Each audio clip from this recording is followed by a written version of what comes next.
The number one industry in New Bedford is the fishing industry. The number one port by dollar gross is New Bedford in the United States of America.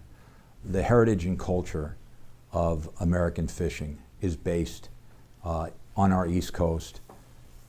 The number one port is New Bedford. The number one port that has the infrastructure now is New Bedford.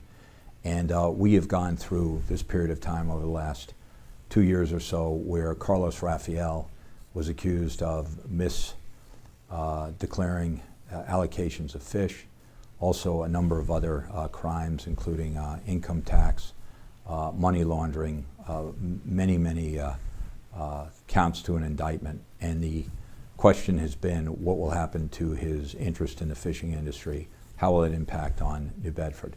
Now, Carlos Rafael has reached a plea deal, and there's a recommendation that he is, or actually the judge now has sentenced him to 4 years in federal prison. So now the question is, what's going to happen to his fishing permits, his fleet? And that's been something that people have been talking about now for quite some time. This week it was revealed that the Canastra brothers, Richie and Ray, who run the New Bedford Seafood Auction, which is now called Base, have struck a deal with Carlos Rafael to buy his permits and his vessels.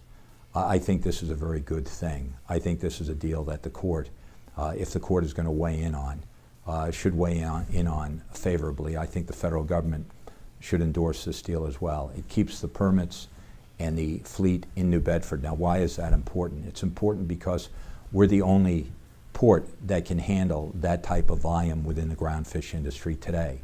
We have the processing plants, we have the dockage space, we have the fuel depot, we have the ability to maintain these vessels. We also have the workforce to be able to operate these vessels.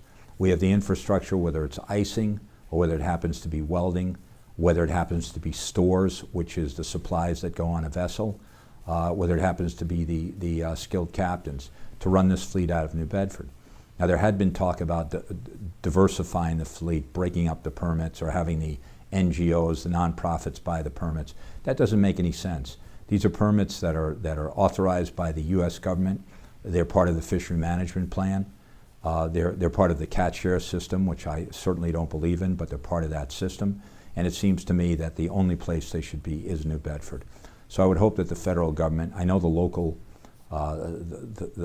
government, Mayor Mitchell, our city council, our state reps, our two senators, Markey and Warren, have all indicated they want to keep the permits in New Bedford. I understand why New Hampshire would like some permits. I understand why Maine would like some permits. There are allies in the fight against NOAA, against the National Marine Fisheries Service, regarding fishery management plans. They are our friends. They are our allies. But in reality, they've lost their infrastructure. They don't have it anymore. Gloucester's collapsed. Portland's collapsed.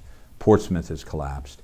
Outer Cape has collapsed. They can handle a few boats, but they can't handle the type of traffic that a ground fish fleet, even though that it's severely diluted, presses on a day-to-day basis. So I would hope that we would keep these permits in New Bedford. I know the Canastras. I think they'll do a great job, and I would hope that this gets approved. Thanks.